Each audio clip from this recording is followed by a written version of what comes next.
श्रीमद् भागवत गीता के पास आपके हर प्रश्न का उत्तर है, चाहे आपकी कोई भी परेशानी हो, कोई भी इच्छा हो। श्रीमद् भागवत गीता आपके हर प्रश्न का उत्तर देती है, आपकी हर समस्या का हल देती है। चाहे वो परेशानी आपके मन की हो या धन की हो, या आपके शरीर की हो या आपके रिश्तों की हो, आपको अपनी हर समस्या का उत्तर श्रीमद् भगवत गीता में जरूर मिलेगा। आज हम उसी श्रीमद् भगवत गीता के ऐसे 11 अनमोल उपदेश आपको बताएंगे जो आपकी पूरी जिंदगी बदल देंगे। बस आप इन बातों को वीडियो के अंत तक ध्यान से सुनिए। जो भी व्यक्ति इस वीडियो को अंत तक सुनेगा, उसे अपनी जिंदगी, उसे अपनी हर परेशानी का हल अवश्य मिलेगा। उसे अपनी जिंदगी में जो कुछ भी चाहिए वो उसे जरूर मिलेगा। श्रीमद् भागवत गीता का सबसे पहला उपदेश यही है कि कोई अगर आपका अपना है या कोई आपसे बड़ा है तो उसका अपने प्रति गलत व्यवहार कभी भी सहन नहीं करना चाहिए। ये गीता का उपदेश हमारी जिंदगी से भी जुड़ा है। हम भी अपने मन की अधिकतर तकलीफों को ये सोचकर जिंदगी भर सहते रहते हैं कि ये तो मेरा अपना है, ये तो मेरा बड़ा है, इसको हम कैसे कुछ कह सकते हैं। हम अगर नहीं सहेंगे, कुछ कह देंगे तो हमारे रिश्ते ही खराब हो जाएंगे, हमारे रिश्ते ही समाप्त हो जाएंगे। पर सोचने की बात यह है कि उस व्यक्ति को आप अपना किसे मान सकते हैं जो आपकी तकलीफों की वजह हो। अपना तो वो होता है जो हमारी तकलीफों को दूर कर दे। तो गीता का ये उपदेश है कि किसी को भी अपना फायदा मत उठाने दो, किसी को भी खुद पर जुल्म मत करने दो, क्योंकि आप जितना सहेंगे लोग आपको उतना सहने के लिए और मजबूर करेंगे। गीता का पहला अध्याय जिसका नाम अर्जुन विषाद योग और दूसरा अध्याय जिसका नाम सांख्य योग है, उसके आरंभ में अर्जुन ने श्री कृष्ण के आगे अपना दुख प्रकट किया है कि हे केशव, मैं कौरवों से कैसे युद्ध कर सकता हूँ। ये सब तो मेरे अपने ही हैं। मैं कैसे भीष्म पितामह और द्रोणाचार्य से युद्ध करूँगा, क्योंकि वो दोनों मेरे पूजनीय हैं। इसलिए इन गुरुजनों को मारने से तो अच्छा है मैं भिक्षा के अन्न को खाकर अपने जीवन का गुजारा करूं। और जिन कौरवों से मैं युद्ध करने जा रहा हूं, वो सब धृतराष्ट्र के पुत्र मेरे भाई ही हैं, मेरे अपने ही हैं। इन सब को मारने से अच्छा है कि मैं सन्यासी बन जाऊं। तो श्री कृष्ण ने अर्जुन से कहा कि यहाँ कौन अपना है और कौन पराया है। जो अधर्म करता है उसके साथ युद्ध करना तुझे मोक्ष और मुक्ति देगा। तू अपने इस मन के मोह को त्याग दे, नहीं तो सारा जग तेरी निंदा ही करेगा, तुझे डर को कहेगा। बात अपने पराये की नहीं है, बात धर्म और अधर्म की है, बात सही और गलत की है। अगर तू गलत को सहेगा, उसका अंत नहीं करेगा, तो गलत करने वाले को और बल मिलेगा, वो और भी गलत करेगा। इसीलिए मन के मोह को त्याग करके युद्ध कर। महाभारत की एक और कहानी भी है। जब अर्जुन के पुत्र अभिमन्यु की युद्ध में मृत्यु हो जाती है, तब अर्जुन बहुत दुखी होता है, रोने लगता है। वो श्री कृष्ण से कहने लगा कि मेरा पुत्र अभिमन्यु मर गया है, मैं ये दुख बिल्कुल भी सहन नहीं कर सकता, मैं भी अपने आप को समाप्त कर लूंगा। फिर भगवान श्री कृष्ण उसे आत्माओं के लोक में लेकर गए, जहाँ अभिमन्यु आनंद से बैठा हुआ था। क्योंकि उसने क्षत्रिय उचित व्यवहार किया, इसलिए उसे उत्तम पद की प्राप्ति हुई। जब अर्जुन अभिमन्यु के पास रोते रोते पहुंचा, अपने पुत्र को देखकर अर्जुन बहुत प्रसन्न हुआ। उसे गले से लगाकर कहने लगा कि हे पुत्र, तेरे बिना तो मैं जी ही नहीं सकता, मैंने तो अपने जीवन की आशा का ही त्याग कर दिया है। तो अभिमन्यु कहने लगा कि आप कौन हैं? अर्जुन बोला, मैं तेरा पिता हूँ, तू मेरा पुत्र है। अभिमन्यु कहने लगा कि कौन पिता कौन पुत्र? मेरे हजारों जन्म हुए हैं, किसी जन्म में आप मेरे पिता बनते हैं और किसी जन्म में मैं आपका पिता बनता हूँ। आत्मा का न कोई माता होता है न कोई पिता होता है। जब अर्जुन ने देखा कि मेरा पुत्र मुझे पहचान भी नहीं रहा, तो उसका सारा मोह खत्म हो गया। इसलिए गीता के इस उपदेश को ठीक से समझ लो कि यहाँ कोई अपना पराया नहीं है। जो बुरे वक्त में, तकलीफ के वक्त में हमारा साथ दे, सिर्फ वही हमारा अपना है, बाकी सब पर आए हैं। गीता का दूसरा उपदेश यह है कि जो चला गया है, कभी उसका दुख मत करो, और जो आने वाला है उसकी बिल्कुल भी चिंता मत करो। जब महाभारत का युद्ध चल रहा था, तब अर्जुन ने श्री कृष्ण से कहा कि अगर ये युद्ध हुआ तो करोड़ों लोग मारे जाएंगे। जो सैनिक और योद्धा इस युद्ध में मारे जाएंगे, उनकी स्त्रियों का क्या होगा? समाज कैसे आगे बढ़ेगा? और भी बहुत सी बातें अर्जुन ने विस्तार से कही है। तो भगवान श्री कृष्ण ने कहा, अशोचा नन्व शोचस्वम प्रज्ञावादांश भाषा से गथासु नक्ता सूष्ट नानु शोचंती पंडिता। श्री कृष्ण बोले हैं, अर्जुन तू बड़ी बड़ी ज्ञानियों जैसी बातें करता है, लेकिन जो सच विज्ञानी होता है वो जो लोग मर चुके हैं, जा चुके हैं, ये एक दिन जाने वाले हैं, उनकी चिंता नहीं करता है, उनका दुख नहीं करता है। तेरे हाथ में कुछ भी नहीं है, तू चाहकर भी कुछ कंट्रोल नहीं कर सकता। जीवन और मरण ये तो प्रकृति की नियति है। इसीलिए जो ज्ञानी होता है वो किसी के मरने पर भी रोता नहीं है। ज्ञानी जन ना ही बीते हुए कल का शोक करते हैं और ना ही आने वाले कल की चिंता करते हैं। इसीलिए जो होने वाला है वो होकर ही रहता है और जो नहीं होने वाला है वो कभी नहीं होगा। ऐसा निश्चय जिसको समझ में आ जाता है, जिसकी बुद्धि में आ जाता है, उसे कभी कोई चिंता नहीं सताती, कोई दुख नहीं सताता। हमारे सारे दुखों का कारण ही यही है। या तो हम जो वक्त गुजर चुका है उसे सोच सोच कर परेशान होते रहते हैं, यहाँ भविष्य की चिंता कर करके खुद को बीमार कर देते हैं, नष्ट कर देते हैं। गीता का ज्ञान हमें यही सिखाता है कि ना तो हम बीता हुआ कल बदल सकते हैं और ना ही आने वाले कल पर कंट्रोल कर सकते हैं। हमारे हाथ में सिर्फ वर्तमान है, सिर्फ आज का ही पल है। हमारा 19-8% तनाव और चिंताएं भूतकाल और भविष्य काल के बारे में सोचते रहने से होता है। हम हमेशा उसी में ही जीते रहते हैं, मगर वर्तमान में कभी नहीं जीते, इस पल को कभी नहीं जीते। जब आप वर्तमान का पूरा आनंद लेना सीख जाओगे, तभी आपकी जिंदगी से तनाव कम होगा, चिंताएं खत्म होगी। वर्तमान में जीना एक बहुत बड़ी उपलब्धि है। हमारे हाथ में भी सिर्फ आज का ही पल है। हमें जो भी करना है आज ही करना है। कभी भी ये सोचकर समय को नष्ट नहीं करना चाहिए, अभी मेरे पास बहुत समय बचा है। एक गुरुजी ने अपने एक शिक्षक को पारस का पत्थर दिया।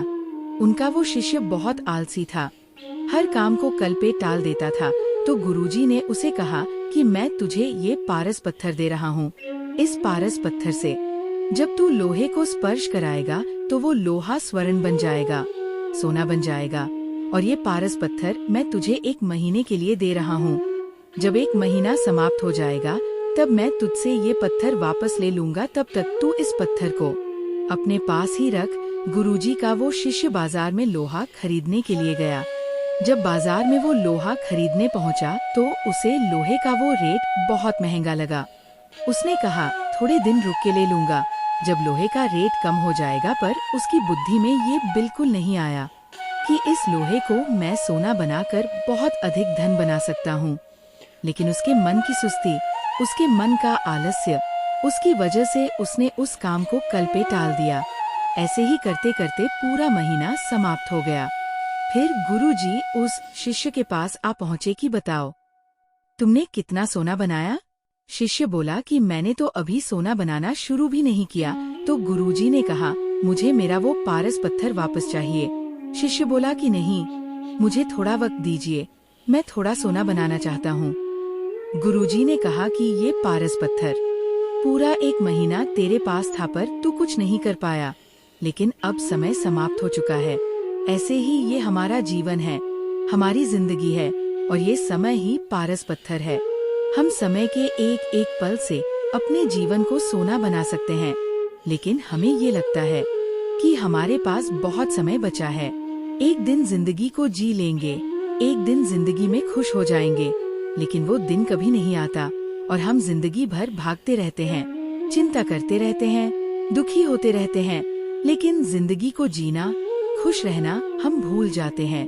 इसलिए गीता का ज्ञान हमें ये सिखाता है कि आप आज में जीना सीखो, इस पल में जीना सीखो। गीता का तीसरा उपदेश ये है कि मौत से डरना बिल्कुल व्यर्थ है। श्री कृष्ण ने गीता में कहा है, ये संसार मृत्यु लोक है, जिसका भी जन्म हुआ है वो एक दिन जरूर मर जाएगा। जिसका आरंभ हुआ है उसका अंत अवश्य होगा। हम इसे रोक नहीं सकते। जैसे हम रोज कपड़े बदलते हैं, वैसे ही हमारी आत्मा नया शरीर धारण करती है। मृत्यु सिर्फ इस जीवन का एक नया आरंभ है, इस जीवन का अंत नहीं है। आत्मा कभी नहीं मर सकती और ना ही उसे कोई मार सकता है, लेकिन मौत का डर मनुष्य को सबसे ज्यादा लगा रहता है। मौत का दुख भी इंसान को सबसे ज्यादा होता है। एक पेड़ में दो पक्षियों का जोड़ा रहता था। उन दोनों को एक दूसरे से बहुत प्रेम था। उन्होंने साथ जीने मरने की कस्में खाई थी। एक दिन वहाँ एक शिकारी आया और उसके तीर चलाकर वहाँ पेड़ पर बैठे मादा पक्षी को मार दिया। तो वो अकेला नर पक्षी रोने लगा कि मैं तुम्हारे बिना कैसे जी पाऊंगा। तुम्हारी जगह मेरी मृत्यु आ जाती, मेरा जीवन तुमको मिल जाता। वो रो रो के बहुत विलाप करने लगा। इतने में ही उस शिकारी ने दूसरा तीर चलाया और उस नर पक्षी को भी मार दिया। वास्तविकता में ये कहानी हमारी ही है। हम भी रोते रहते हैं जब कोई मरता है तो, लेकिन हमें ये नहीं पता कि एक ना एक दिन हमारा भी जीवन समाप्त हो जाएगा। हम भी उसी मृत्यु के पेड़ पर ही बैठे हैं, लेकिन शरीर का मिटना हमारा अंत नहीं है। श्री कृष्ण ने अर्जुन से कहा कि हे अर्जुन, तेरे और मेरे अनंत जन्म हुए हैं। तुझे कुछ भी याद नहीं है, लेकिन मुझे सब याद है। जो व्यक्ति इस सत्य को समझ ले कि मैं यहाँ इस संसार में कुछ समय के लिए आया हूँ, उसकी जिंदगी के सारे झगड़े, सारे दुख, सारी चिंताएं ही समाप्त हो जाएंगी। जब इस संसार से जाना ही है तो दुख किस बात का। पहले के जमाने में साधु महात्मा लोग पैदल यात्रा करते थे। यात्रा करते करते वो एक नगर में पहुँचे। वो महात्मा बहुत थक चुके थे। उस नगर में उन्होंने एक महल देखा और उन्होंने उस महल में जाकर विश्राम करने का सोचा और वह महल में जाकर सो गए। जब उस महल में वहाँ का राजा पहुँचा तो अपने पलंग पर उस महात्मा को सोता देखकर बहुत हैरान हो गया। राजा उस महात्मा से पूछने लगा कि तुम मेरे महल में कैसे घुस आए और मेरे बिस्तर पर सो रहे हो। महात्मा कहने लगा, ये तुम्हारा महल है, मुझे तो लगा ये धर्मशाला है।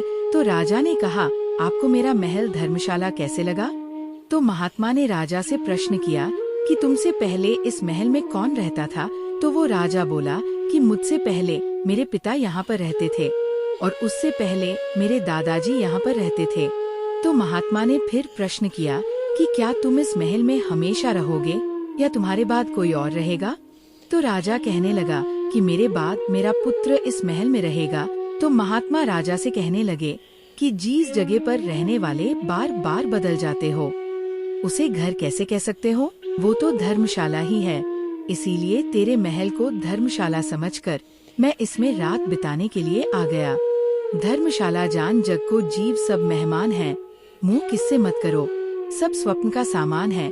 यदि हम भी इस बात को समझ ले कि हम यहाँ कुछ समय के लिए आए हैं, आनंद करने के लिए आए हैं, खुश रहने के लिए आए हैं, तो हमारे सारे दुख ही समाप्त हो जाए। जब हम अपना मुंह यहाँ जमा लेते हैं, अपना दावा यहाँ जमा लेते हैं कि ये मेरा है, इसे मैं छोड़ नहीं सकता, इसके बिना मैं जी नहीं सकता, तो हमारा जीवन दुखों से भर जाता है। इसलिए जीवन में मृत्यु का भय त्याग करके जीवन का प्रतिफल आनंद लेना चाहिए। गीता का चौथा उपदेश मन और विचारों को कंट्रोल किए बिना जीवन में कभी शांति और सुकून मिलने वाला ही नहीं है। अर्जुन ने श्री कृष्ण से कहा कि मेरा मन सही गलत सब कुछ जानता है, फिर भी मेरे विचार और मेरा मन मुझसे कंट्रोल नहीं होता। मैं जो करना चाहता हूँ वह कर नहीं पाता हूँ और जो नहीं करना चाहता हूँ वह मेरा मन मुझसे जबरदस्ती करवाता है। इसीलिए मैं बेचैन हो गया हूँ, मुझे शांति प्राप्त नहीं हो रही। तो श्री कृष्ण ने अर्जुन से कहा, उसके लिए तुझे अपने मन और विचारों से डिटैच होकर अपने मन और विचारों को सही दिशा में ले जाने की प्रैक्टिस करनी होगी, अभ्यास करना होगा। ये एक दिन का काम नहीं है। जब तक तू अपने मन और विचारों की गुलामी का त्याग नहीं करता, तब तक तुझे जीवन में कभी शांति नहीं मिलेंगे। एक राजा था, वो बहुत बेचैन और परेशान रहता था। एक दिन वो अपने गुरुजी के पास गया और उनसे कहने लगा कि मेरा मन बहुत बेचैन है, मैं बहुत परेशान हूँ, मैंने पूरे संसार को जीत लिया है, सब कुछ है मेरे पास, पर मैं खुश नहीं हूँ। मेरे मन में सुकून नहीं है, शांति नहीं है। तो गुरुजी ने राजा से कहा कि तुम्हारे नगर में अगर कोई ऐसा व्यक्ति है जिसने सुकून को प्राप्त कर लिया है, शांति को प्राप्त कर लिया है, तुम उसका एक बार कुर्ता पहन लो तो तुम्हारे जीवन में भी शांति आ जाएगी। राजा बहुत प्रसन्न हो गया कि ये तो बहुत आसान काम है। वो अपने राज महल में आया और राज्यसभा में वो सबसे कहने लगा कि आप लोगों में से जो भी शांत हो चुका हो, जिसे सुकून मिल गया हो, वो अपना कुर्ता मुझे दे दे। वो बदले में जितना भी धन मांगेगा मैं उसे दे दूंगा। सब लोग एक दूसरे का मुंह देखने लगे। पैसों का लालच आया, लेकिन सबको एक दूसरे की सच्चाई पता थी, क्योंकि किसी की जिंदगी में भी शांति और सुकून नहीं था। सब अपना सर झुकाकर वहां पर खड़े हो गए। फिर उस राजा ने पूरे नगर में ढिंढोरा बैठा दिया कि जिससे भी शांति प्राप्त हो चुकी हो, सुकून प्राप्त हो चुका हो, वो मेरे पास आकर अपना कुर्ता दे दे। वो जितना कहेगा उसे उतना ही धन दिया जाएगा। लेकिन एक भी व्यक्ति ऐसा नहीं मिला शांति प्राप्त हो चुकी हो। वास्तविकता में जब कोई मरता है तब हम कहते हैं कि वह फला व्यक्ति आज शांत हो गया। कभी किसी जिंदा इंसान के लिए नहीं सुना कि एक जीता जागता इंसान शांत हो गया है। राजा के सैनिक पूरे शहर में ढूंढते रहे। फिर उन्हें पेड़ के नीचे एक महात्मा तपस्या करता दिखा, जिसके चेहरे पे एक शांति थी, सुकून था। वो सैनिक उस महात्मा के पास आकर पूछने लगे कि क्या आपने शांति प्राप्त कर ली है, सुकून प्राप्त कर लिया है? महात्मा ने कहा, मैं पूरी तरह से शांत हूँ। तो सैनिक उसे राजा के पास ले आए। राजा ने उस महात्मा से प्रश्न किया कि क्या आपको शांति और सुकून प्राप्त हो चुके हैं? वो महात्मा कहने लगे, महाराज मैं पूरी तरह से शांत हूँ। मुझे कोई चिंता नहीं, मुझे किसी चीज की लालच नहीं, मुझे कोई इच्छा नहीं है। तो राजा भी बहुत प्रसन्न हो गया कि आखिर वो व्यक्ति मिल ही गया जिसे शांति की प्राप्ति हो चुकी है, इसे सुकून प्राप्त हो चुका है। तो राजा उस महात्मा से कहने लगे कि हे महात्मा, आप कृपया करके अपना कुर्ता मुझे दे दीजिए, बदले में आप जो मांगेंगे मैं आपको दे दूंगा। महात्मा कहने लगे कि महाराज, सुकून और शांति तो मुझे मिल चुके हैं, लेकिन क्या करूं? मेरे पास कुर्ता ही नहीं है पहनने के लिए जो मैं आपको दे सकूं। जब राजा ने उस महात्मा की ये बात सुनी कि इस महात्मा के पास कुर्ता भी नहीं है पहनने के लिए, उसके बाद भी ये महात्मा एकदम शांत है, इसके जीवन में सुकून है।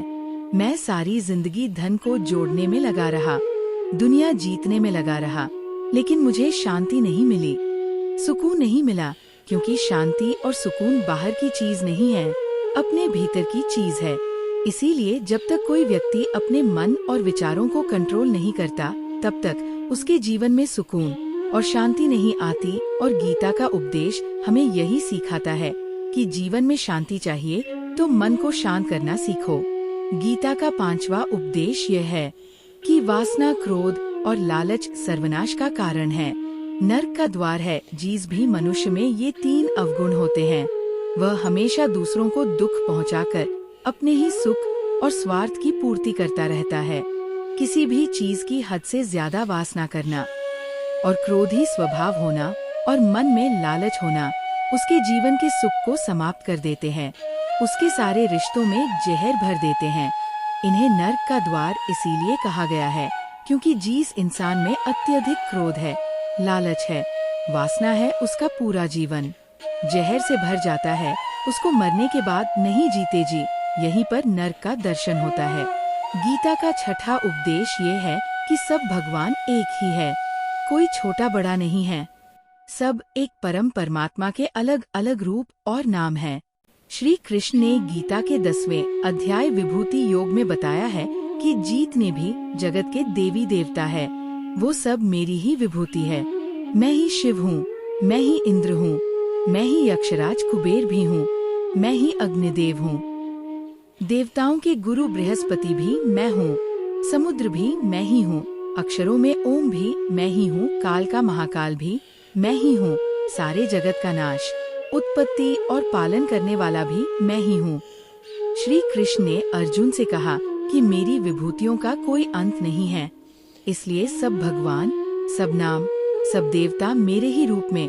इसीलिए तो किसी भी देव या ईश्वर में कभी भेद बुद्धि मत करना, कभी किसी को छोटा बड़ा मत समझना, और गीता का उपदेश हमें ये सिखाता है, कभी भी किसी दूसरे के इष्ट को छोटा नहीं समझना चाहिए। ये इस बात पर झगड़े फसाद नहीं करने चाहिए कि कौन बड़ा है और कौन छोटा है। गीता का 7वां उपदेश ये है, सुख की इच्छा ही आखिर में हमारे दुखों का कारण बनती है। श्री कृष्ण ने अर्जुन से कहा कि मनुष्य जितना सुखों की लालसा और इच्छा करता है, उतना ही उसकी इंद्रियां सुख भोग में आसक्त हो जाती है, उतना ही इंसान का मन संसार के सुख और आकर्षण का गुलाम बन जाता है, और जितना सुख के पीछे भागेगा उतना ही उसे दुख के अनुभव से भी गुजरना पड़ेगा, क्योंकि ये संसार का नियम ही है।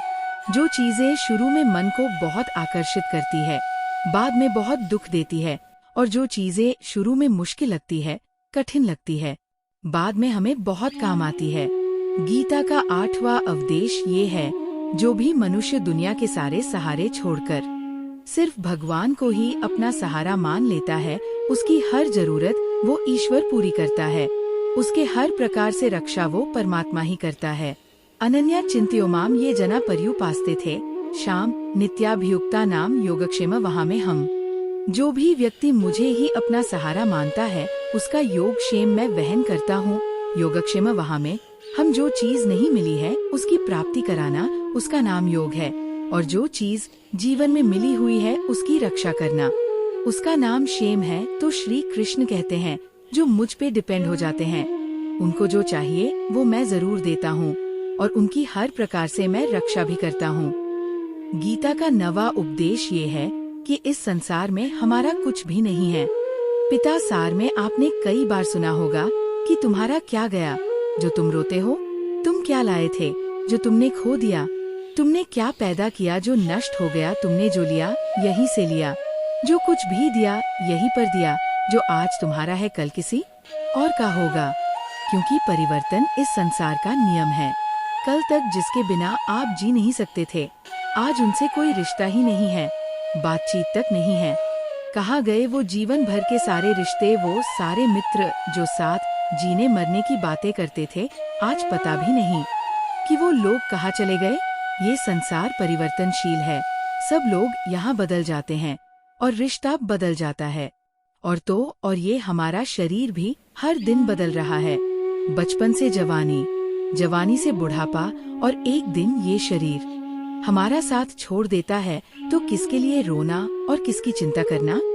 हम सारी जिंदगी चीजों को, रिश्तों को, जिंदगी को बनाने में, सजाने में, संवारने में लगे रहते हैं, लेकिन एक दिन सब कुछ बिखर जाता है। सारी जिंदगी जी संपत्ति, जिन रिश्तों के लिए हम लड़ते रहते हैं, एक दिन सब कुछ छोड़ करके हमें इस दुनिया से जाना पड़ता है। गीता का 10वां उपदेश हमें ये सिखाता है कि किसी से भी हद से ज्यादा मोह कभी मत करना। श्री कृष्ण ने गीता का पूरा ज्ञान ही अर्जुन के मोह को नष्ट करने के लिए कहा है। ये मोह ही है जो इंसान को सबसे ज्यादा रुलाता है। मोह इतना बलवान है कि शेर जैसे इंसान को भी गीदड़ बना देता है। जो अर्जुन युद्ध में देवताओं से भी जीत गया, पर अपने रिश्तेदारों को युद्ध में देखकर उसका हाथ कांपने लगा। वो बोला है, केशव मेरे हाथ में धनुष पकड़ने की ताकत भी नहीं बची है, मेरे हाथ कांप रहे हैं, मैं युद्ध नहीं कर पाऊंगा। मोह इतना पेनफुल होता है जिसकी पीड़ा ना सह पाने के कारण कई लोग अपनी जिंदगी खत्म कर देते हैं, आत्महत्या तक कर लेते हैं कि उस व्यक्ति के बिना हम जी नहीं पाएंगे। जीवन में किसी से भी हद से ज्यादा मोह करोगे तो जीवन भर पीड़ा का ही सामना करना पड़ेगा। जो व्यक्ति अपने मुंह से बाहर नहीं आता, उसका सब कुछ उससे छिन जाता है, उसकी सारी खुशी खत्म हो जाती है। इसीलिए गीता का ज्ञान बार बार यही सिखाता है कि अपने मन के मोह को त्याग करके आप बलवान बनो, बुद्धिमान बनो, सत्य के दर्शन करो। ये वास्तविकता क्या है? क्योंकि हमारा मोह हमें हमेशा झूठ ही दिखाता है, झूठ पे ही विश्वास दिलाता है, और दिल में झूठी उम्मीदें जगाता है, और ये ही हमारे दुखों का सबसे बड़ा कारण है। हम ही मोह कर लेते हैं, हम ही लोगों से उम्मीदें लगा बैठते हैं, पर वास्तविकता बिल्कुल अलग होती है। लोग वैसे नहीं होते जैसे हम मान लेते हैं, जैसा हम समझ लेते हैं, क्योंकि मोह के कारण हमें सच्चाई नहीं दिख पाती। लोगों का असली चेहरा नहीं दिख पाता, इसलिए गीता का उपदेश हमें ये सिखाता है कि जीवन में अगर आनंद और प्रसन्नता से रहना है तो किसी में भी हद से ज्यादा मोह कभी मत करना। गीता का 11वां उपदेश ये है कि इस दुनिया में अगर आए हो को दुख तो मिलेगा ही मिलेगा, दुख से कभी घबराना मत, दुख से कभी डरना मत। श्री कृष्ण ने गीता में कहा है कि ये संसार दुखालयम अशाश्वत है, अर्थात ये संसार दुखों का घर है, जिससे औषधालय में औषधि मिलती है, पुस्तकालय में पुस्तकें मिलती है, चिकित्सालय में चिकित्सा होती है। वैसे इस संसार को भी श्री कृष्ण ने एक नाम दिया है, दुखालय, जहाँ पर दुख मिलता हो। दुख तो यहाँ हर किसी के जीवन में आता ही है, लेकिन अगर दुख आया है तो सुख भी आएगा। इसीलिए दुख से कभी डरना नहीं चाहिए, क्योंकि ये संसार दुखालय भी है और अशाश्वत भी है। अशाश्वत का मतलब यही होता है कि ये परमानेंट कुछ भी नहीं है, ये सब कुछ बदल जाता है। दुख सुख में बदल जाता है और सुख दुख में बदल जाता है। सम्मान अपमान में और अपमान सम्मान में बदल जाता है, खुशी दर्द में, और दर्द खुशी में कभी भी बदल जाती है, जीत हार में, और हार जीत में। यहाँ कभी भी कुछ भी बदल सकता है, कुछ भी परमानेंट नहीं है, ना ही हम परमानेंट हैं, ना ही हमसे जुड़ी कोई चीज यहाँ पर परमानेंट है, क्योंकि ये संसार अशाश्वत है, शाश्वत नहीं है। यहाँ सब कुछ बदलने वाला है, यहाँ कुछ भी परमानेंट नहीं रहेगा, तो आपका दुख भी परमानेंट नहीं रहेगा। इसलिए दुख से कभी भी डरना नहीं चाहिए। गीता का ये उपदेश हजारों साल पुराना है, लेकिन आज भी नए से नया है। पूरे विश्व में गीता को सबसे ज्यादा पढ़ा गया है और सबसे कम समझा गया है श्रीमद् भगवद गीता का ये उपदेश। अगर कोई व्यक्ति ठीक से समझ ले और उसे अपनी जिंदगी में उतार ले तो ये पक्की बात है, वो अपनी जिंदगी में जो चाहे वो हासिल कर सकता है। अपने जीवन की हर समस्या से वो एक पल में बाहर आ सकता है। श्रीमद् भागवत गीता के इस दिव्य उपदेश को हमें बार बार सुनना चाहिए, हर रोज सुनना चाहिए। जब भी जीवन में कोई चिंता या परेशानी आए तो एक बार इस उपदेश को जरूर सुन लेना और मन में यह विश्वास रखना कि गीता का यह उपदेश आपकी जिंदगी की हर परेशानी में आपको राह अवश्य दिखाएगा।